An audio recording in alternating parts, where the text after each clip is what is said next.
할렐루야. 1월 4일 주일 매일 성경 묵상입니다. 오늘 말씀은 창세기 2장 4절에서 25절의 말씀입니다.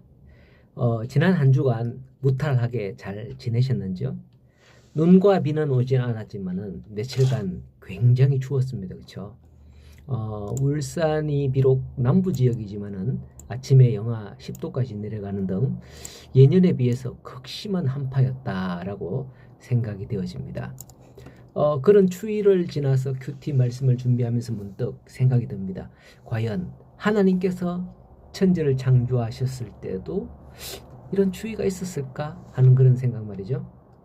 지난 시간까지 하나님께서 천지를 6일간 창조하시고 7일째 되는 날은 안식을 하셨습니다. 그러면 끝이지만은 뒤이어 나오는 말씀은 천지를 어떻게 창조했는지 부연 설명이 나오죠. 오늘 말씀은 하나님께서 천지를 창조하실 때 하늘과 땅의 내력이다 라고 시작을 합니다. 5절을 보면 여호와 하나님이 땅에 비를 내리지 아니하였고 땅을 갈 사람도 없었으므로 들에는 초목이 아직 없었고 밭에는 채소가 나지 아니하였으며 안개만 땅에서 올라와 지면을 적시었더라 라고 합니다. 이것은 사람을 지으시기 전의 땅에 대해서 소개하는 말씀입니다. 이것을 볼 때 세상은 바로 사람을 중심으로 사람을 위해서 창조되었다는 것을 알 수가 있습니다. 만약 사람이 없는데 땅이 풍요롭게 되어 있다, 아주 비옥하게 곡식이 자라고 돼 있다, 그러면 어떨까요? 예를 들자면 이런 겁니다. 옛날 아주 오래됐죠. 어른들만 아는 게 있는데 바로 전설의 고향. 가끔 보면 전설의 고향에 사람이 꿈인지 생신지 모르는 곳에 들어가서 희한한 광경을 보기도 하고 아무도 없는 그런 곳에 휘황찬란한 그런 광경이 이렇게 꾸며져 있고 가꾸어져 있고 이런 게 있었습니다. 그러면 그곳을 방문하게 되는 사람은 마음이 어떨까요? 이게 내가 죽어서 천국에 왔나? 꿈인가 생신가? 물론 사람에 따라서 다 다를 수 있겠지만은 먼저 내가 죽었나? 소름이 끼치고 신경이 막 이렇게 쭈삣쭈삣 서고 그럴 거예요. 이상하게도 저절로 저 혼자 모든 게 다 돌아가고 있는 그런 광경을 봤다면 이거 꿈인가 생신가 이렇게 찝어보기도 하고 마찬가지입니다. 사람이 없는데 들에는 초목이 밭에는 채소가 풍성하다면 그게 바로 이상한 거죠.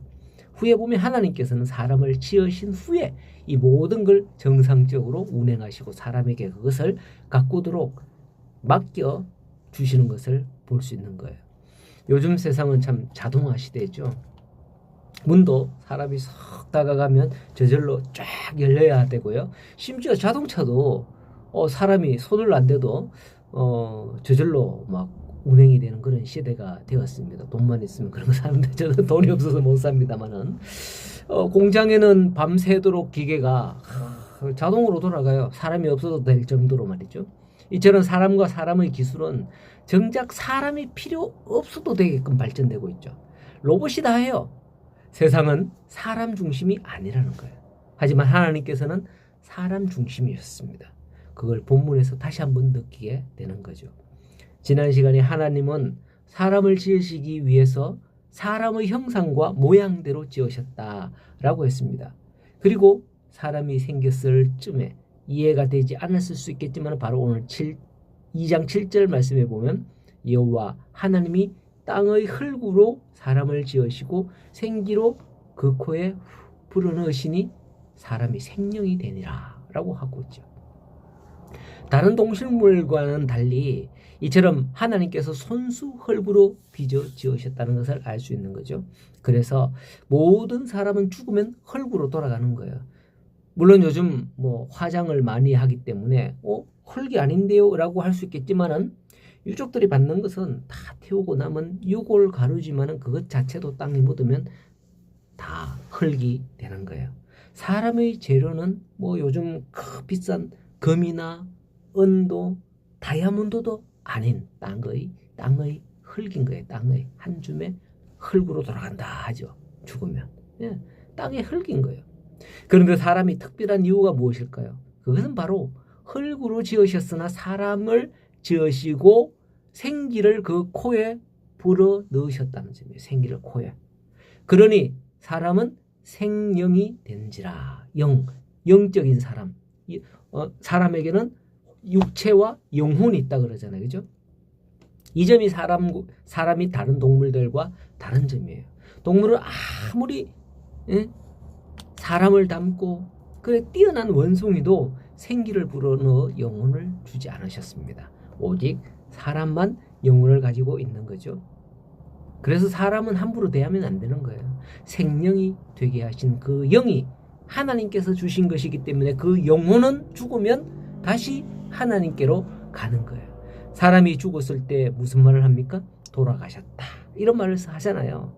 예수 안 믿는 사람도 돌아가셨다라는 말을 해요. 물론 고지식하게 보이라고 무슨 다른 말을 쓰지만은 결국에는 돌아가셨다라는 말이죠. 돌아가는데 어디를 갈까요? 네, 바로 하나님께로 간다는 거예요. 말라기 2장 15절의 말씀을 보면 그는 영이 유효하지 아니하셨느냐 어찌하여 하나만 지으셨느냐 이는 경건한 자손을 얻고자 하심이라 라고 하는 말씀이 있어요. 말라기 2장 15절에 그는 영이 유효하다 하는 말은 하나님께서는 여러 영이 있다 그런 말이에요.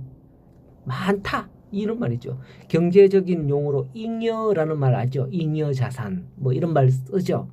남는 자산 잉여 남는 자산 남으니까 그걸 가지고 어떤 사람은 저축을 하고 어떤 사람은 투자를 하고 어떤 사람은 유흥비로 쓰고 잉여라는 말처럼 유여라는 말도 여유가 있을 정도로 많다 여유가 있을 정도로 많다 뭐 이런 뜻 아닐까요? 즉 사람은 우리는 영이 하나뿐입니다. 사람은.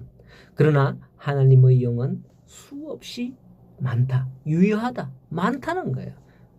무슨 영인지 우리는 이해는 할 수 없습니다. 사람 영이 한 개뿐이기 때문에. 이걸 생각하면 사람과 하나님은 절대적인 차이가 난다는 거죠. 결코 인간이 신이 될 수 없는 거예요. 교만하지 맙시다. 바로 오늘 말씀에서 그 영 하나를 하나님께서 우리에게 코에 생기로 불어넣으셔서 생명이 되게 하신 존재가 바로 하나님이십니다. 아마도 그래서 하늘의 천사도 사람을 부러워하는지 몰라요. 예. 어쨌든 그렇습니다. 오늘 우리가 받는 그 영이 내 속에서 하나님이 역사하는 아름다운 빛이 되기를 소원합니다. 하나님이 주신 영으로 우리가 하나님과 교제하기를 소원합니다. 오늘 주일이죠. 특별히 신년 첫 주일인데요. 예배하며 하나님과 교제의 자리로 나아가며 우리 함께 모여서 거룩한 교제로 나아가기를 간절히 소원하고 축복합니다.